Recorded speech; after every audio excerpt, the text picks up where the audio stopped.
On passe maintenant à la situation de changement de base.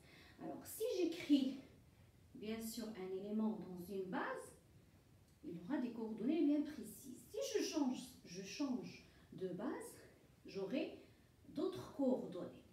Alors, il y a un système qui relie et qui maîtrise ces changements de base.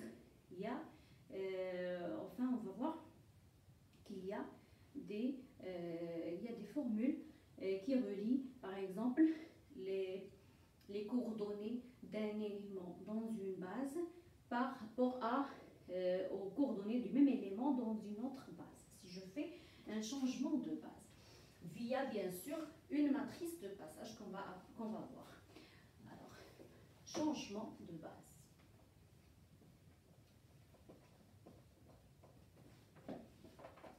Dans un espace vectoriel. Voilà. Donc, soit E, un espace vectoriel sur K, B et B'. Alors, je vais noter B, il est constitué des éléments E1, En, et B', il sera constitué par E1', En', de base de E. Donc, je prends deux bases différentes de E. Alors, quelle est la relation qui relie ces deux bases? Alors, la matrice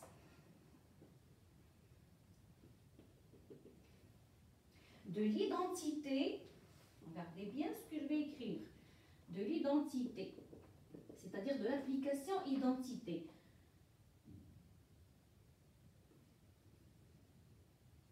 De E muni de la base B vers E muni de la base B', et s'écrit comment? C'est-à-dire que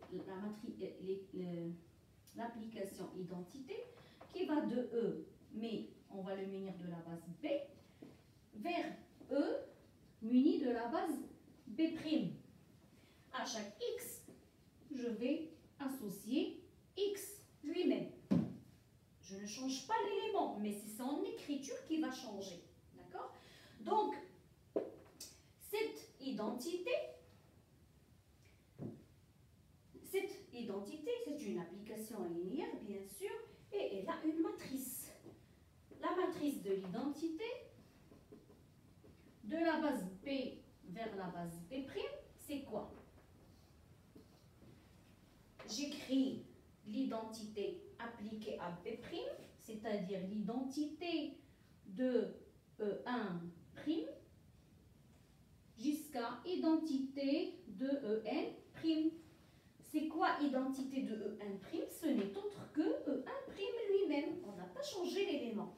Ici, la même chose, c'est En' lui-même. Mais on va l'écrire où? On va l'écrire dans la base B. On va l'écrire, l'identité,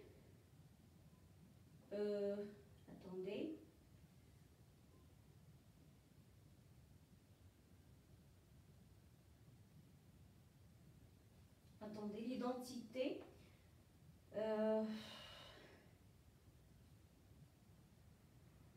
identité de E, on a dit. Matrice de l'identité de EB', pardon. C'est de EB' vers EB.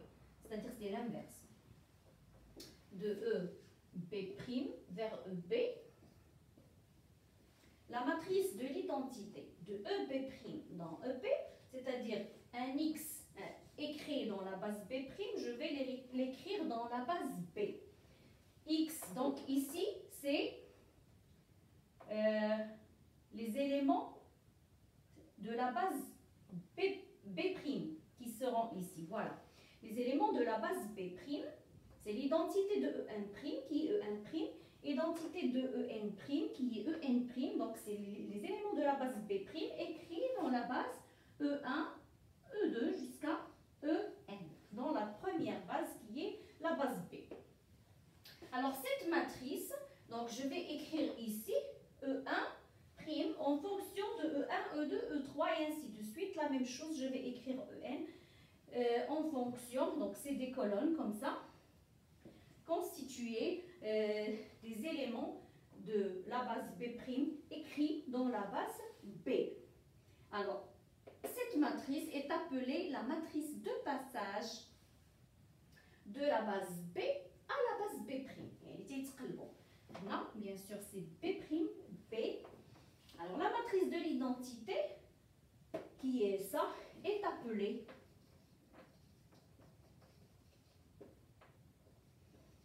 la matrice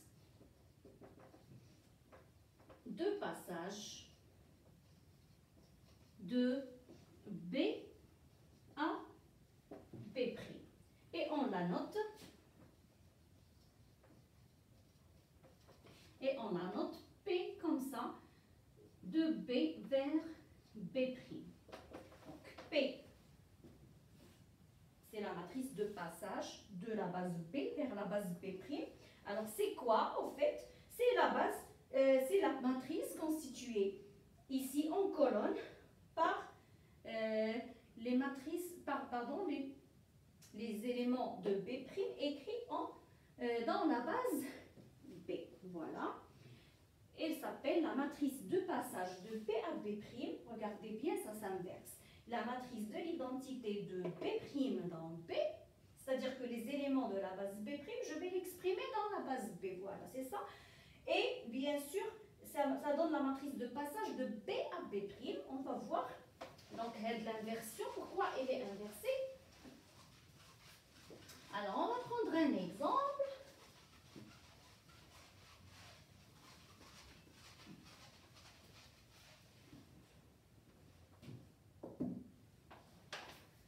Alors, on va prendre un exemple avec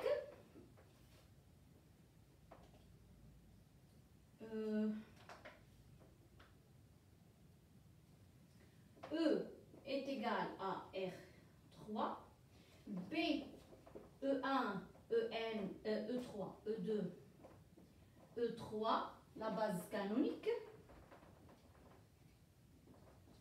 et B', c'est la base constituée des vecteurs E1', E2', E3', avec E1' est égal à 1, 1, 1, E2', 1, 1, 0, et E3', c'est 1, 0, 0.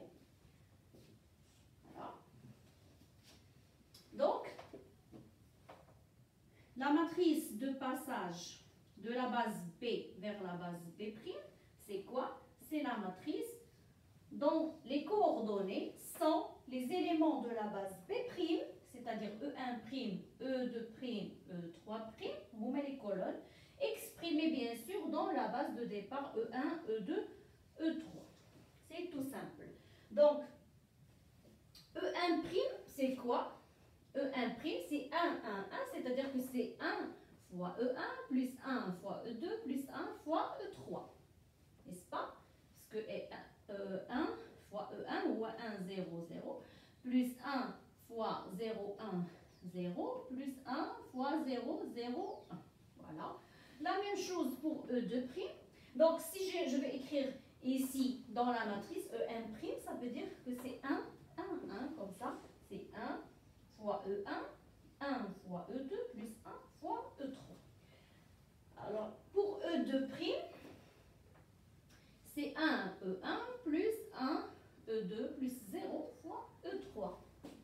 Donc, c'est 1, 1, 0. Et E3', c'est 0, c'est 1 E1 plus 0 E2 plus 0 E3. Donc, c'est 1 E1, 0, 0. Alors, voilà la matrice de passage de la base B à la base B'.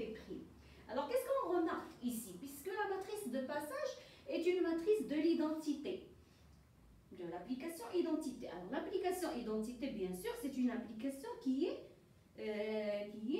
bijective. Bien sûr, à chaque x, j'associe x lui-même, il est injectif, surjectif et tout ce qu'on veut.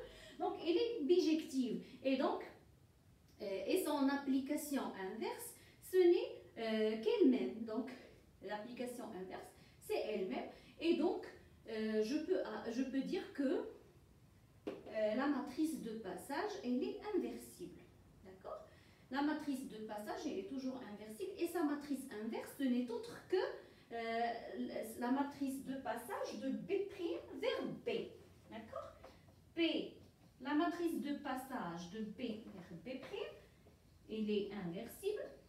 Alors, on a dit pourquoi? Parce que c'est la matrice d'une application qui est bijective, qui est l'identité. Et son inverse, P, B' moins 1, c'est la matrice de passage de B' vers B. C'est-à-dire que l'application inverse, c'est quand on va de E muni de la base B vers E muni de la base B'. Et donc, ça sera P de B' dans B. Voilà. Et donc, pour pouvoir donner l'inverse de P, il suffit de trouver les coordonnées E1, E2, E3, de les écrire en fonction de E1', E2', E3'. N'est-ce pas?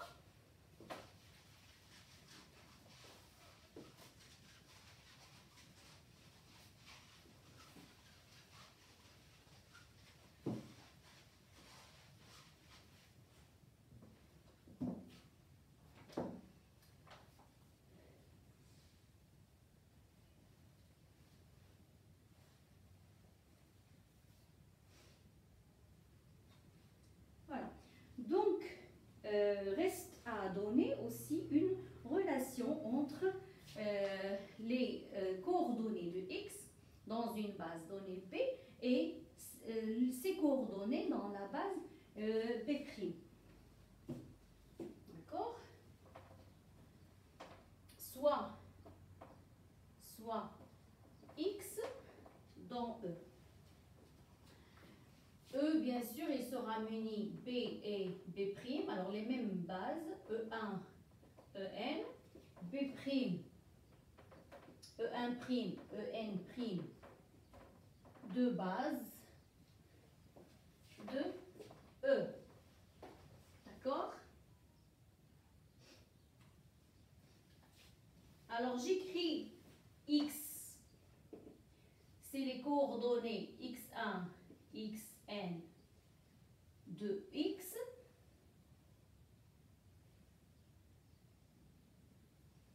où x est égal à x1, xn dans la base B. Et je vais mettre x', c'est les coordonnées x1', xn'. C'est-à-dire que c'est les coordonnées de x, mais dans la base B'. Okay? Dans la base B'.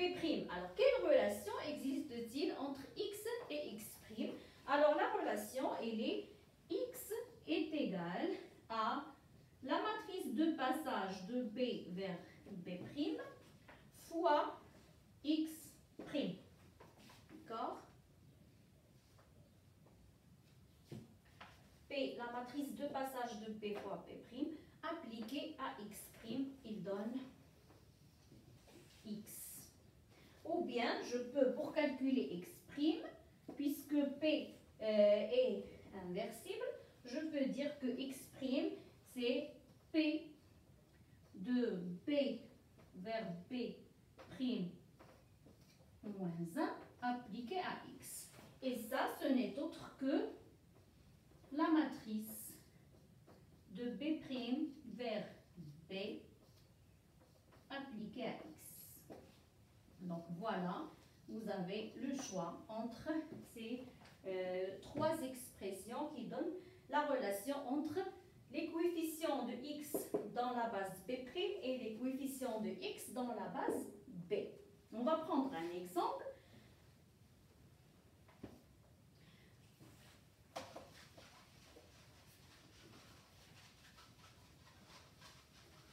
Alors, l'application, les bases de tout à l'heure qu'on avait, on avait P, B', c'était 1, 1, 1, 1, 1, 0 et 1, enfin, la matrice de tout à l'heure qu'on avait trouvée. Alors, si on vous demande par exemple de trouver les coordonnées de x, si on vous donne le x dans la base B', c'est 1, 2, 3 par exemple, dans la base B', alors écrivez x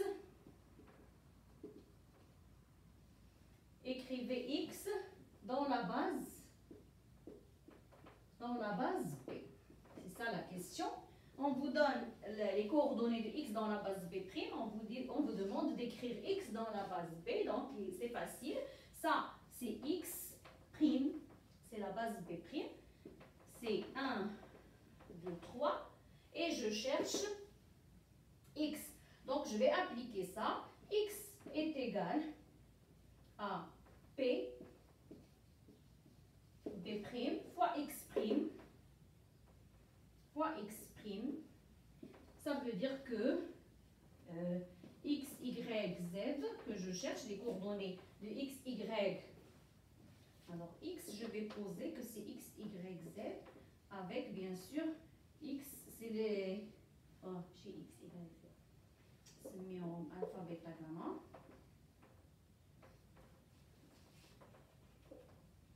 Alpha, bêta, gamma.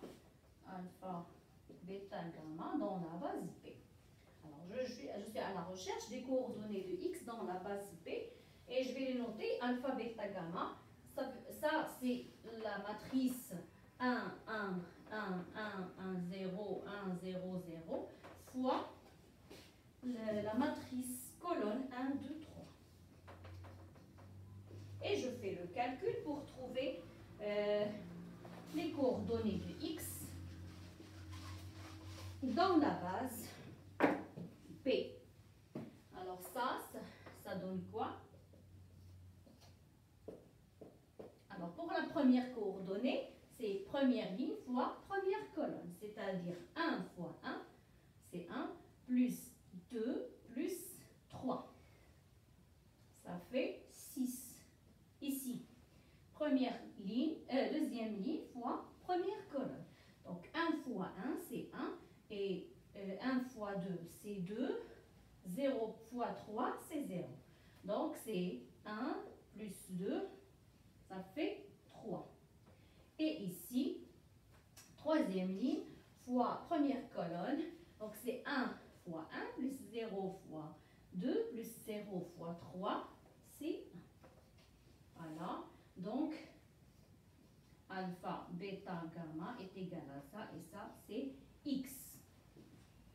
Donc, x est écrit comme 6, 3, 1 dans la base B. Je peux dire que 6, c'est 6 E1 plus 3 E2 plus 1 fois E3. Je peux écrire comme ça, comme je peux l'écrire autrement.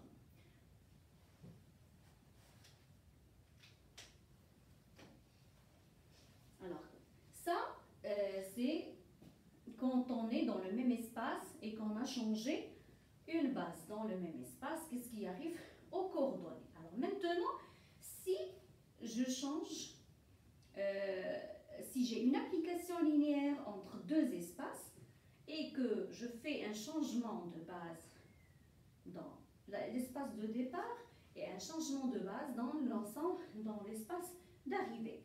Alors bien sûr, l'application linéaire, la matrice de f, elle va changer. D'accord? Parce que la matrice, elle dépend des bases.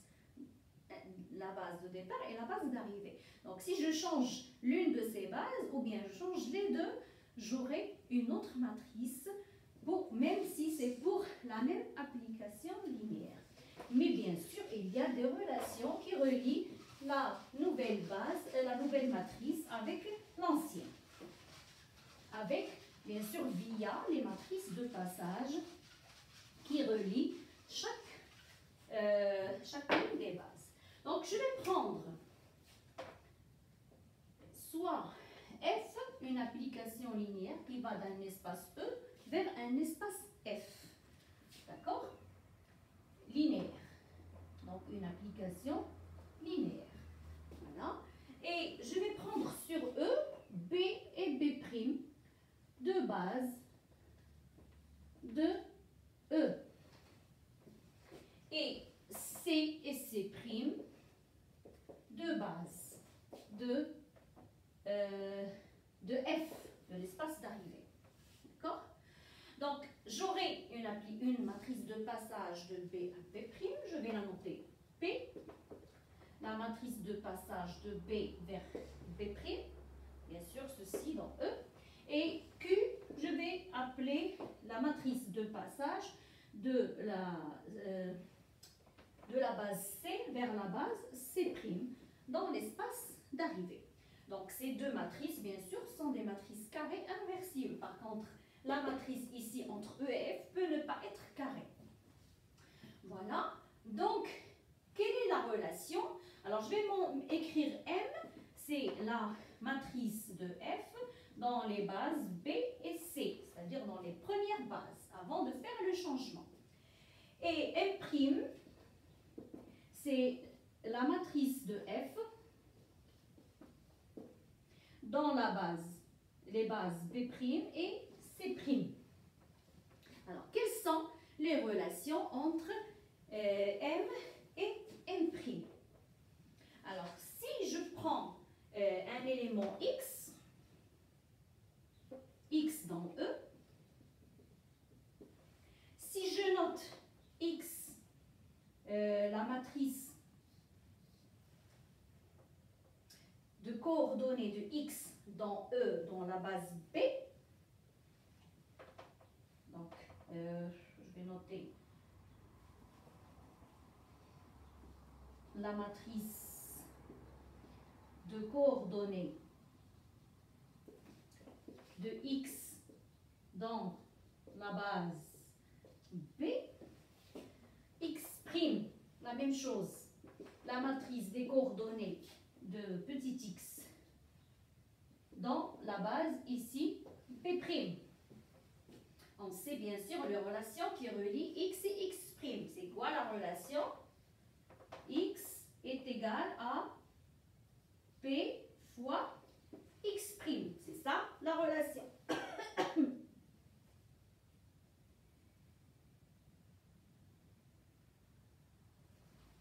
X est égal à P fois X'.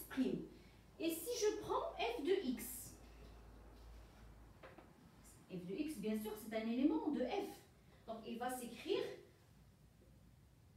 de deux façons, c'est-à-dire, il va s'écrire dans la base B' et il va s'écrire dans la base, voilà, il va s'écrire dans la base C et il va s'écrire dans la base C'. Donc, je vais mettre Y, je vais appeler de la même façon, Y, c'est la matrice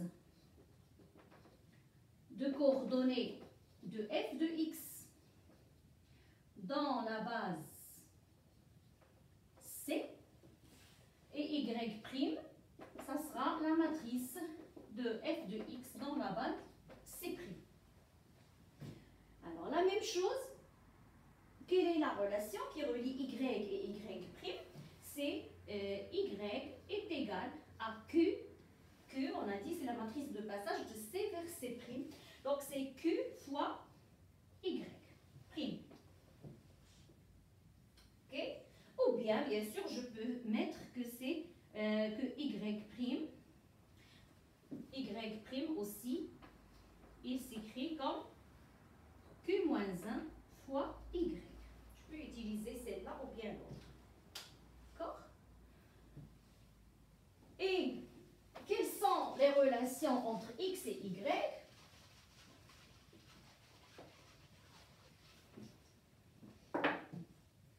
X, c'est les coordonnées de E dans la base B. Y, c'est la matrice coordonnée de f de x dans la base C. C'est-à-dire que Y est égal à M. Quand on a noté M, c'est la matrice, si vous vous souvenez, c'est la matrice de F dans la base B, C. Dans les bases B et C. Donc, c'est M fois X. C'est M fois X, c'est ça. Donc, pour ne pas, on avait noté M. Donc, Y est égal à M fois X. Et Y' aussi, c'est N' fois X'. Ce sont les relations qu'on a. Donc, comment trouver la relation entre M' et M? Alors, je vais commencer par celle-là. Y', c'est aussi Q-1 Y. Je vais l'écrire comme ça. Q-1 fois Y. Et Y, ce n'est autre que, alors c'est Q-1, je remplace Y par M, X.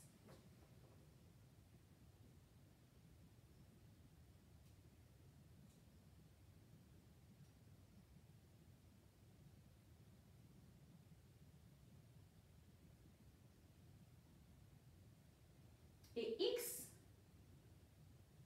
alors ça c'est Q-1. Et X, c'est quoi? C'est P fois X'. Je vais remplacer. Donc, c'est Q-1. Ça, c'est P fois X'. Donc, c'est Q-1 M, P fois X'.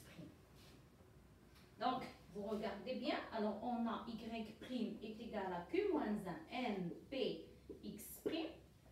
Quel que soit X' et quel que soit X'. Et on a aussi Y', c'est M' fois X'.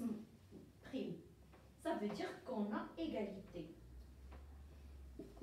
Ça veut dire que M' est égal à Q-1 MP. Voilà donc la relation qui relie M' avec M. M' est égal à Q-1 fois M fois P.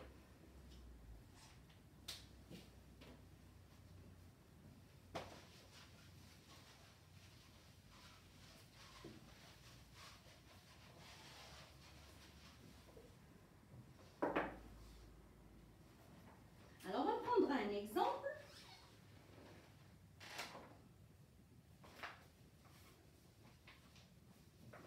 Alors, avant de parler du cas de l'exemple, pardon, alors il y a un cas particulier. Alors, ici, on avait pris deux espaces vectoriels différents. Si on prend E est égal à F, c'est-à-dire que l'espace de départ est égal à l'espace d'arrivée et que j'aurai une seule matrice, une seule base. La base B est égale à C et B' est égal à C'. C'est-à-dire que j'ai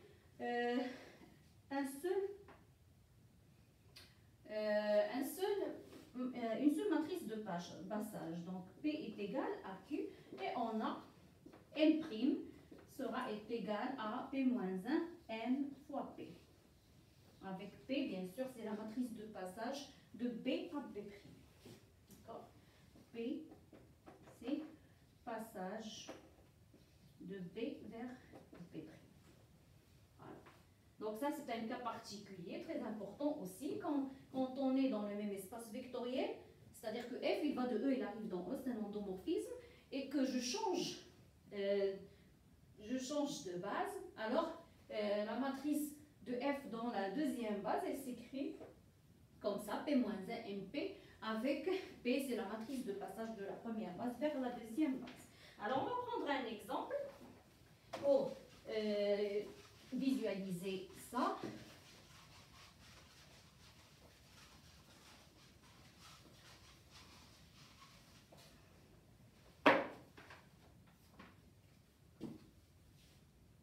Exemple.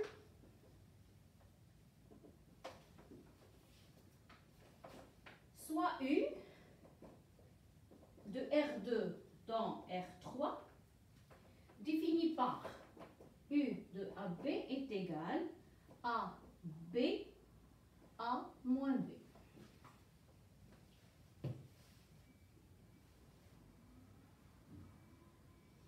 Je vais prendre B, la base canonique de R2 et B' constitué de E1', E2', avec E1', c'est E1 moins E2, E2', c'est E1 plus E2, donc deux bases, B', une autre base.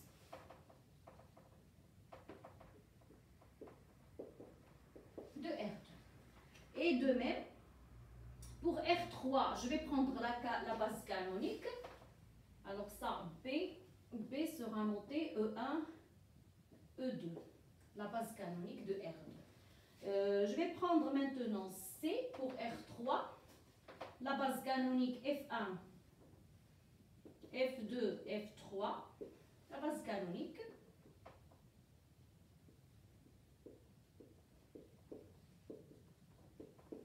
Et B et C', pardon, il sera constitué par F1', F2', F3' avec,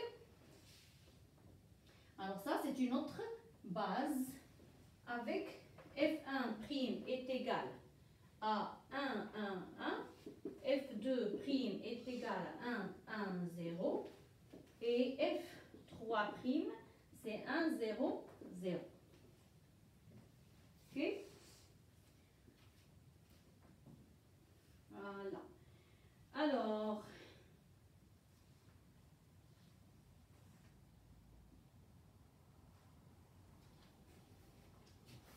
la matrice de U dans les bases canoniques. La matrice de U dans les bases. Alors je vais appeler M la matrice de U dans les bases canoniques B, C.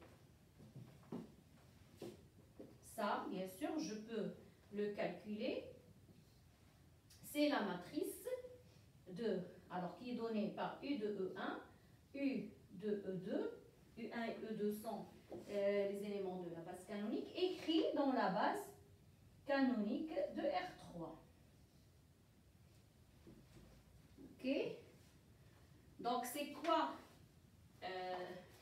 U de U1?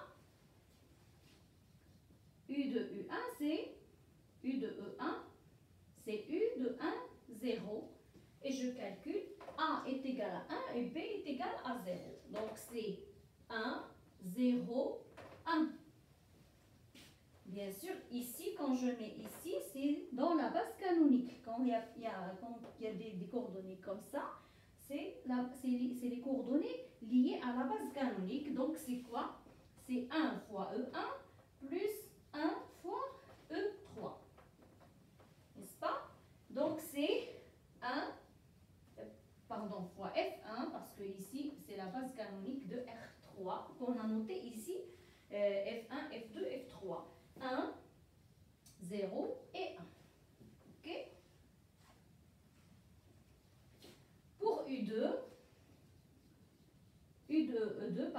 c'est U de 0, 1, et je remplace A par 0 et B par 1 dans l'expression de U. Ça donne 0, 1 et moins 1. Donc, puisque c'est dans la base canonique, ça, c'est 0 fois F1, plus 1 fois F2, moins 1 fois F3. Donc, c'est 0, 1, moins 1. Alors, ça, c'est la matrice de U dans les bases B et C. On a les bases canoniques de R2 et de R3.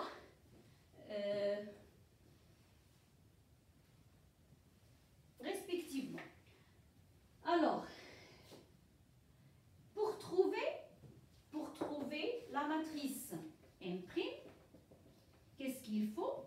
La matrice de U dans B' et C', qu'est-ce qu'il faut? Pour trouver ça, il faut calculer les matrices de passage. Donc ça, c'est quoi? C'est la matrice Q-1 fois M fois P. Avec Q, c'est quoi? C'est la matrice de passage de C vers C', et P, c'est la matrice de passage de B vers B'. Donc, je dois calculer les matrices de passage de B vers B', la matrice de passage de C vers C', et je dois inverser la matrice Q. D'accord? Je dois calculer l'inverse de la matrice Q.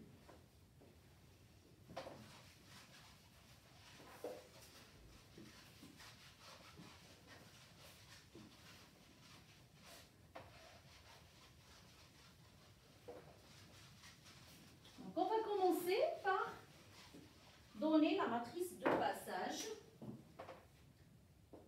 la matrice de passage de B vers B'. C'est quoi? C'est la matrice dont les colonnes sont les éléments de la base B' écrits dans la base B, la base canonique.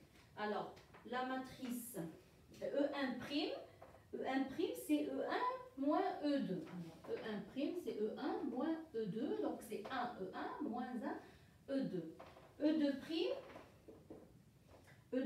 c'est E1 plus E2, donc c'est 1 E1 plus 1 E2. Voilà la matrice P de passage de B vers B'. La matrice Q, c'est la matrice de passage de C vers C'. Donc, ce sera une matrice d'ordre 3, puisqu'on est dans R3. Donc, j'aurai F1', F2', F3' exprimés en fonction de F1, F2 et F3. Alors, F1', c'est 1, 1, 1, donc c'est F1 plus F2 plus F3. 1, 1, 1. F2', c'est 1, 1, 0, donc c'est F1 plus F2. C'est 1, 1 et 0. Et F3', c'est 1, 0, 0, donc c'est F1. C'est pas F1. Et donc j'aurai 1, 0, 0. Voilà. Ça, c'est Q. Et pour avoir Q moins 1, qu'est-ce qu'il faut faire? Il faut inverser cette écriture. C'est-à-dire, au lieu d'écrire F1' en fonction de F1, F2, F3, il faut écrire les éléments de la base C en fonction des éléments de la base C'. C'est-à-dire, alors Q-1, on a dit que ce n'est autre que la matrice de passage de C dans la base C'. Pardon, l'axe de C' dans la base C. C'est-à-dire, elle est constituée de quoi? Les coordonnées des éléments de la base C, c'est-à-dire F1, F2, F3, écrits en fonction de F1', F2', F3'. Okay? C'est-à-dire que à l'aide de ça, on a F1' est égal à F1 plus F2 plus F3, F2' est égal à F1 plus F2, et F3' est égal à F1. On doit retrouver l'expression de F1, F2, F3 en fonction de F1', F2', F3'. Bien sûr, ici, c'est un cas très simple. Le système, il est déjà triangulaire. Remarquez, on a déjà un système triangulaire. F1 est égal à F3'. Et je remplace ici, donc F2, c'est F2' moins moins F1, voilà. F2, c'est F2' moins F1. F2'. Attendez. Oui, c'est F2' moins F3'. Donc F1, j'écris F1, c'est F3'. Donc c'est 0, 0, 1. F2, c'est F2' moins F3', c'est-à-dire que c'est 0 F1, 1 F2 et moins 1 F3'. Et je remplace ici, donc F3, ce n'est autre que, alors ici c'est très mal.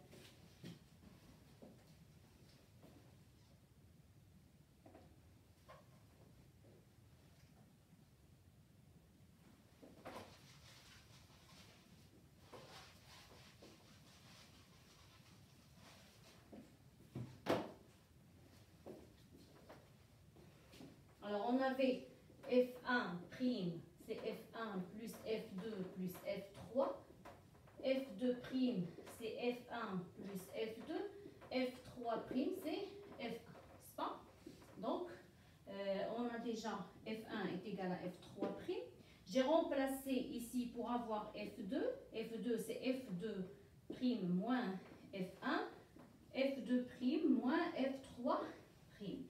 Que je vais remplacer ici. Alors F1, F3, je cherche F3. F3, c'est F1' moins F3'.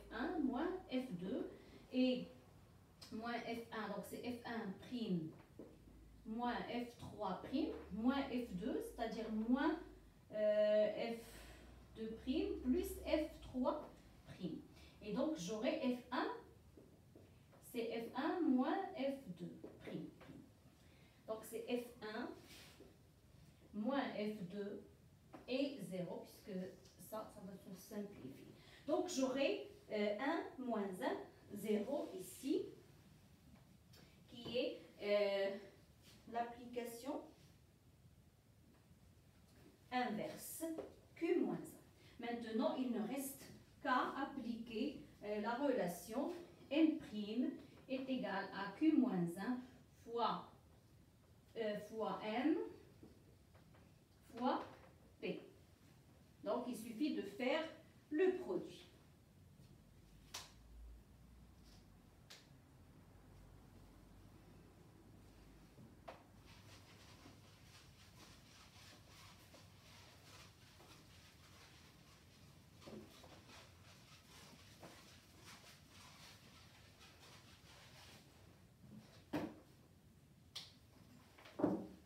Donc, M' est égal au produit 0, 0, 1,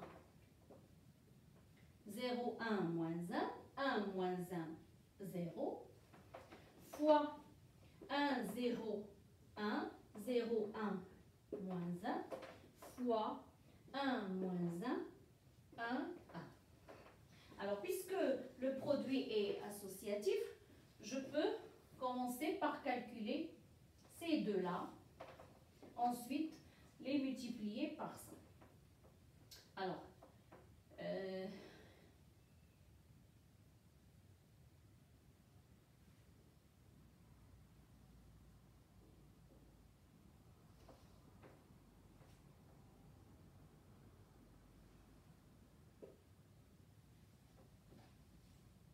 j'aurai une matrice de 3 lignes et 2 colonnes. Parce que ça, c'est une matrice 3, 3. Donc, M3 et ça, c'est M3, 2. Donc, le résultat, c'est une matrice M3, 2. D'accord? Que je vais multiplier par 1, moins 1, 1, 1.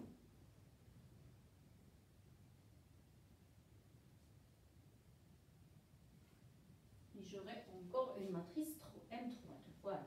Donc, ici, le produit, alors ici, ce point, c'est la première ligne fois la première colonne. Donc, 0 fois 1, 0, 0 fois 0, c'est 0 et 1. Donc, j'ai 1 ici.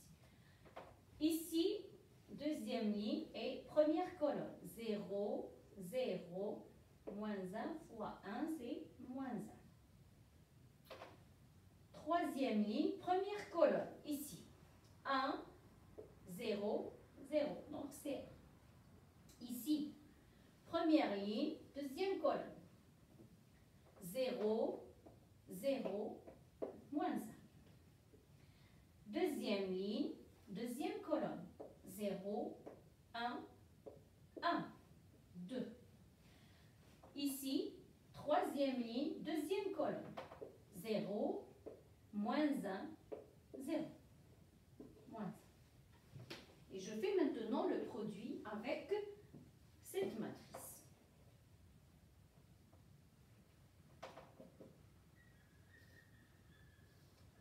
Alors ici, première ligne, première colonne.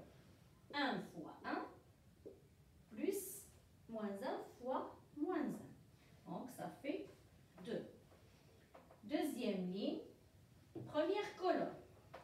Moins 1, moins 2. Ça fait moins 3. Moins 1, moins 2. Troisième ligne fois première colonne. 1 plus 1, ça fait 2. Ici, première ligne, deuxième colonne. Donc c'est 1 moins 1, ça fait 0. Ici, deuxième ligne, deuxième colonne. Donc, moins 1 plus 2, ça fait 1. Et ici, 1 moins 1, ça fait encore 0. Voilà, ça c'est la matrice M', matrice de F, de U, pardon, dans les bases B',